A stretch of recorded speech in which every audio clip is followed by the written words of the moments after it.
परमाराध्य संत सद्गुरु महाराज के पावन श्री चरणों में कोटि कोटि सा नमन। परम आदरणीय धर्म प्रेमी सज्जनों, गुरुजनों, भक्तिमती माताओं एवं बहनों,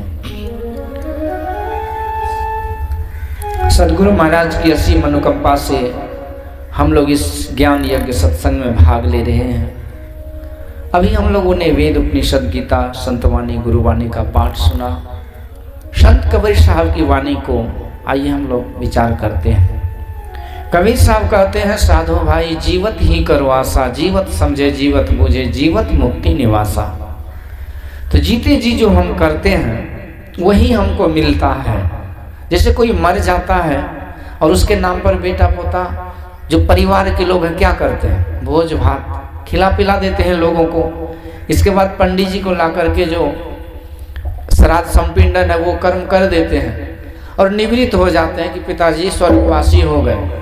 लेकिन आज तक किसी के पिताजी ने फोन कॉल करके या व्हाट्सएप मैसेज करके नहीं भेजा कि मैं यहाँ स्वर्ग में बैठा हूँ आराम से। वो कहाँ गए ये किसी ने नहीं जाना। पर संत महापुरुष कहते हैं ये प्रमाण है, जो जीते जी शुभ कर्म करेंगे, भक्ति सत्संग करेंगे तो अच्छे गति में जाएंगे। जैसी करनी वैसी भरनी, आज किया कल पाएगा। सर को उठाकर चलने वाले एक दिन धोखा खाएगा। चढ़ता सूरज ढलते ढलते ढलता है, ढल जाएगा। तो जैसा करते हैं वैसा फल मिलता है। एज यू बो सो यू राइट, जैसा बोएंगे वैसा मिलेगा। इसलिए जीते जी कुछ अच्छा करना चाहिए, जीते जी शुभ कर्मों को करना चाहिए। तो जीते जी भी सुख से रहते हैं, मरने के बाद भी सुख से रहते हैं। सुख शांति से रहने के लिए, जैसे हमें भूख लगी है तो हमारे लिए कोई और भोजन कर लेगा तो हमारा पेट भरेगा। पेट भरने के लिए खुद भोजन करना पड़ता है। इसी तरह से खुद के शांति के लिए खुद भजन करना पड़ता है, दूसरा कोई किसी के लिए नहीं करता है। तो जो अच्छे करते हैं उसकी अच्छी बनती है। एक गणिका थी, गणिका की बस्ती, गणिका मतलब वैश्या लोग। तो उन वैश्याओं में जो मालिक थी, मालकिन, वो अपने नौकरानी को कहती है कि फलाने गांव में एक आदमी मरा है, पता करो कि वो मर करके कहाँ गया। तो वही बगल से कोई संत जा रहे थे, उनको बड़ा आश्चर्य लगा कि भाई मैं इतने वर्षों से तप साधना कर रहा हूँ, भगवान का नाम जप कर रहा हूँ, ध्यान कर रहा हूँ, सत्संग कथा प्रवचन कर रहा हूँ, सारे शुभ कर्मों को कर रहा हूँ, आज तक मुझे पता नहीं चला कि मरने के बाद कौन कहाँ जाते हैं। केवल सुनते हैं पर अनुभव तो नहीं है ना। पर ये गणिका है, वैश्या है, इनको कुछ रहन सहन, खान पान, आचार विचार कुछ भी ठीक नहीं है इसका। पर ये कैसे जानेगी कि वो कौन मर करके कहाँ गया।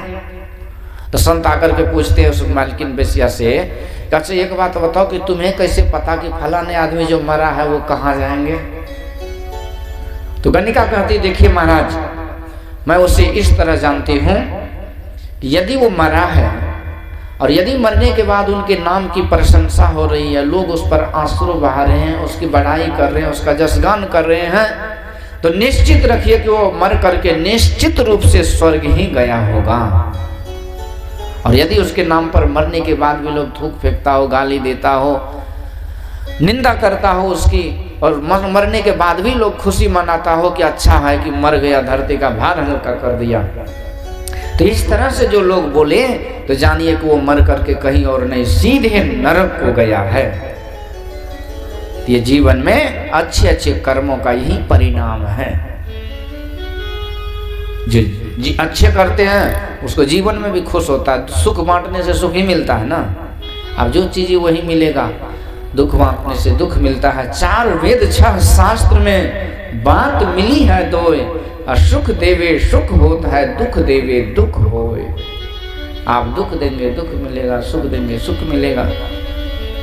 तो सिद्धांत है कि जिन्होंने जीवन में अच्छा किया उसकी अच्छाई हुई। एक नदी किनारे संत भ्रमण कर रहे थे, यमुना किनारे। तो उस नदी में एक मुर्दा भस रहा था। तो मुर्दा जो था ना, पेटे को पीटते हुए जा रहा था। कि महाराज जी को बड़ा आश्चर्य लगा कि भाई ये पेट क्यों पीट रहा, मर गया तब तो खाने वाला आत्मा शरीर से निकल गया, तो अभी पेट पीटने से क्या होगा। ऐसे होता है, देखते हैं कि जब कोई मरने लगते हैं ना बूढ़ा बाबा सब, नाना नानी सब, तो उसका देखिएगा पोता पोती नहीं, इतना तीन सब जहाँ तहाँ शहर बाजार में रहते, क्योंकि गांव घर में तो रहने में अच्छा नहीं लगता है, शहर बाजार ज़्यादा पसंद होते हैं, भीड़ भाड़। आते हैं उधर से रसगुल्ला लाएंगे, रसमलाई लाएंगे, गुल जामुन लाएंगे, कच्चा पच्चा पक्का सब कुछ लाएंगे। और जो नानी है ना उसके मुंह में रसगुल्ला का रस देता है, रसगुल्ला तो अंदर नहीं जाता, गल फरा से बाहर होने लगता है, क्योंकि नानी जो रस पीने वाली थी वो तो चली गई ऊपर, रस के पिएगा। तो इस तरह से जीते जी तो खिलाए ने, कभी नसीब नहीं हुआ पानी देने का, मरने के बाद रसगुल्ला का रस देते, वो भी बाजारी रसगुल्ला। गाँव देहात के लोगों को देहाती भोजन अच्छा लगता है। यही महात्मा जी सोच रहे हैं कि मुर्दा भस रहा है, अब तो खाने वाला इसके शरीर से निकल गया, फिर ये पेट क्यों पिट रहा है तबला डुगी की तरह। तो पूछा भाई तुझे क्या हुआ, पेट क्यों पिट रहा है, खाना पीना नहीं मिला क्या? मुर्दा बोला कि खाना क्या मिलेगा, सब दिन खर्चा बर्चा को मेहनत कर करके पैसा जमा करके घर मकान दुकान बनाया, जमीन जगह खरीदा, हर एक साल 10 कट्ठा जमीन खरीदता था, यही भोजन का पेट काट काट करके महाराज पैसा जमा किया, और एकाएक जमदूत हमला बोला लेके भाग गया, और कुछ भी खाने का नसीब नहीं हुआ, इसलिए मैं पेट पीट रहा हूँ कि इस पेट में बढ़िया बढ़िया दिया क्यों नहीं, खाली जा रहा हूँ, भूखी जा रहा हूँ। तो हम जो कमाए हैं दूसरा खाएगा, हम तो खाली जा रहे हैं। आश्चर्य हुआ। इसलिए कहते हैं प्रथम सुख निरोगी काया। गाँव देहात का कहावत है ना कि खैले पीले साथ जेतो, बोलते हैं ना, खा पियो बढ़िया से। लेकिन खोपड़ी जो गड़बड़ है ना, सत्संग में नहीं आते हैं ना, तो खैले पीले के जगह पर खाली हड्डी चिबाना चालू कर देते हैं। तो खैले पीले खाने पीने का कोई कमी है? कोढ़ा को चिबाई हड्डी से बढ़िया लगेगा, मक्के का कोढ़ा है ना, केतारी को गन्ना को चिबाई उसमें रसो है, वो हड्डी में कौन चीज है? तो विषय ये है कि खैले पीले साथ जगह तो बढ़िया चीज न खाइएगा। इधर डॉक्टर का दुहाई दीजिए कि डॉक्टर कभी ये बोलते हैं कि आदमी के मांस गुदा में विटामिन है, कभी बोला है? यदि डॉक्टर कल के दिन बोलने लगे ना कि भैया विटामिन के चक्कर में कहाँ भाग रहे हो, आदमी के मांस में बेसी विटामिन है, तभी विटामिन के चक्कर में आदमी, जानते ही आदमी क्या करेगा, जैसे इधर उधर कहीं एकांत में किसी को देखेगा ना, मार के हपक्का मारेगा उसको, हमको विटामिन चाहिए। तो विटामिन चाहिए, पर किसी का जीव है, जान है, वो नहीं दिख रहा है। तो मछली तड़प रही है, मतलब जान है तब ना तड़प रही है। पटुआ को काटते हैं तो क्या कहता है, ठीक है हमारा गर्दन उड़ा दीजिए, वो भी कहीं किसी का परिवार है। तो खैलिए पीले तो साथ जाता है, लेकिन खाना क्या है? तो जो हम भगवान को गुरु महाराज को चढ़ाते वही खाना है। एक आदमी बोला कि हम सत्संग ध्यान करेंगे, लेकिन हमको खाने पीने पर पाबंदी मत लगाइए, तो होगा? महात्मा जी भी तेज थे, उन्होंने बोला कि ठीक है खाने पीने पर कोई पाबंदी नहीं, कौन भगवान को पूजते हो? तो कहते भोला बाबा को। तो कहा ठीक है, तो जो तुम खाओगे पहले भोला बाबा को चढ़ा के फिर खा लेना। हो गया, खाना पीना जो मन है खाओ, लेकिन भोला बाबा को चढ़ा के खाओ।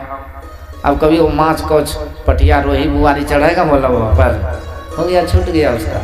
हमारे भगवान भगवती देवी देवता कोई नहीं खाते, पर हम लोग खाते। तो खाया पिया साथ जाता है, तो अच्छा खाइए, अच्छा पहनिए। तो अच्छा खाएंगे, अच्छा पहनेंगे, जो खुद खाता है वही दूसरे को खिलाता है। जो भंडारी है ना बढ़िया बनाने वाला, क्योंकि खुद खाने का स्वाद इसलिए बढ़िया बनाता है। जो खुद नहीं खाता वो क्या बनाएगा बढ़िया? जो खुद पहनता है अपने पर खर्चा करता है, बाद में दूसरे पर भी, तीसरे पर भी खर्चा करता है। एक आदमी ट्रेन से यात्रा कर रहा था, तो उधर से झिलिया मुरही वाला चटपटी वाला आया ना, उसके जी से पानी टपकने लगा। वो थोड़ा खाते मजा आ जाता। जेबी में निकाला तो 500 था, तो उल्टा पुल्टा के देखा, फिर मन मार करके रुपया रख लिया जेबी में। फिर दूसरा झालमुरी वाला आया, फिर 500 निकाले, ओ ये खुदरा हो जाएगा, खर्चा हो जाएगा, फिर जेबी में रख लिया। इसी तरह से पूरी यात्रा उसकी निकल गई। तो जी को दुखाना नहीं है, जो हो अच्छा चीज़ खाना चाहिए। अब इसका ये मतलब नहीं कि कचौड़ी इधर जो है ये सब बाहरी चीज़, जो हम लोग चाउमीन पिज़्ज़ा बर्गर जलेबी कचौड़ी जो बाहरी चीज़ है वो नहीं खाइए, घर में बना के खाइए। अभी एक जगह से मैं सत्संग में आया, तो वहाँ एक माता जी थी, अपना बचवा को जो है ना 2 किलो जलेबी खरीद के बोली कि चल गुरु महाराज पर चढ़े हुए। बचवा के हाथ में झोला दे दी। यहाँ आया बचवा तो चढ़ा दिया, लेकिन उसका आंख एकदम नजर गड़ले रहा पूरे जलेबी पर के हमको मिला नहीं, गुरु महाराज को चढ़ा दिया। तो बच्चा है ना, तो हम लोग वही खाते हुए चढ़ाते हैं। पर खान पान बढ़िया रखिए और खाइए खिलाइए, तो कभी भोजन की कमी जीवन में नहीं आती है। और तो इस तरह से वही मुर्दा वो पेट पीट रहा था। खैर माता पिता का ये स्वभाव अच्छा ही है, और ये ऐसा ही हो कि जो चीज़ आप अपने से चढ़ाते हैं वो बच्चे के हाथ में दे दीजिए। बच्चा जब चढ़ाएगा तो बच्चा को चढ़ाने का संस्कार आएगा, तो कभी चुराएगा नहीं वो। फिर वो गुरु महाराज को चढ़ाएगा तो खिलाने का संस्कार उसको आएगा।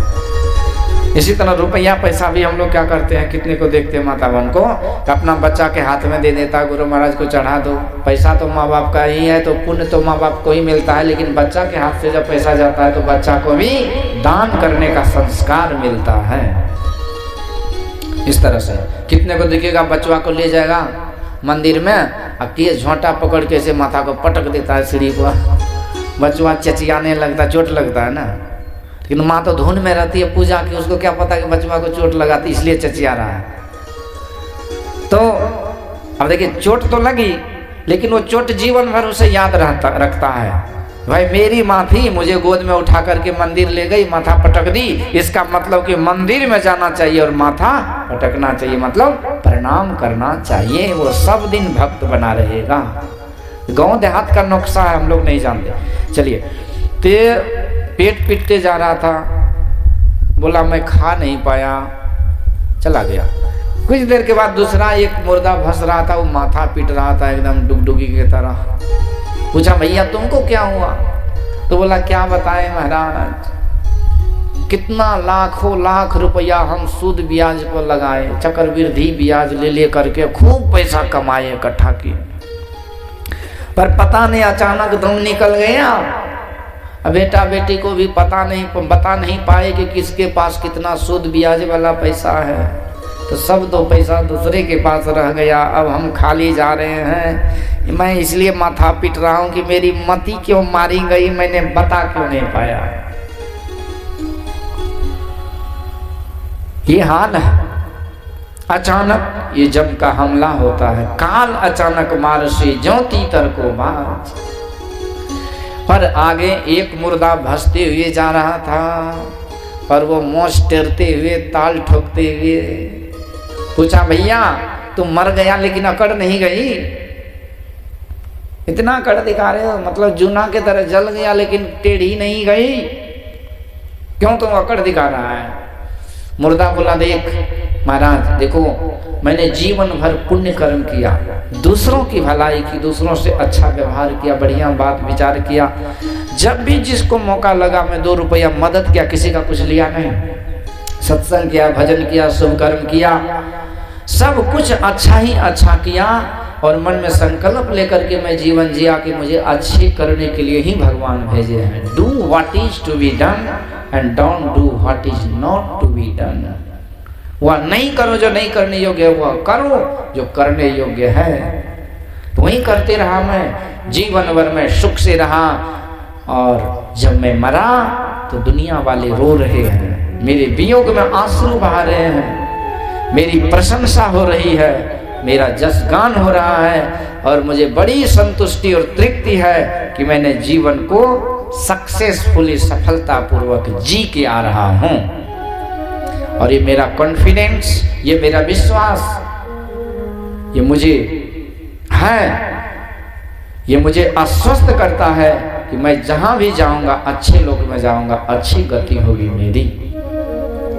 इसीलिए संत महापुरुष कहते हैं, साधो भाई जीवत ही करो आशा, जीते जी अच्छा करते रहिए। वैसे आप लोग बड़ा अच्छा कर रहे हैं कि सत्संग में बैठे हैं। आप लोगों की जय जयकार होना चाहिए। बोलिए श्रोता भगवान की। श्रोता भगवान मतलब आपके अंदर जो शुभ संस्कार है ना, वही भगवान है।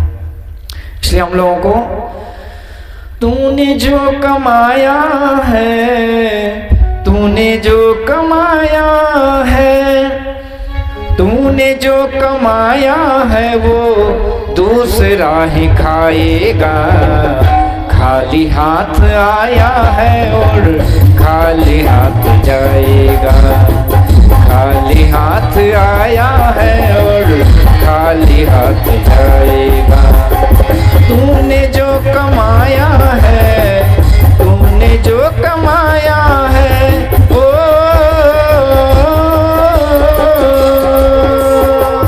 तूने जो कमाया है वो दूसरा ही खाएगा।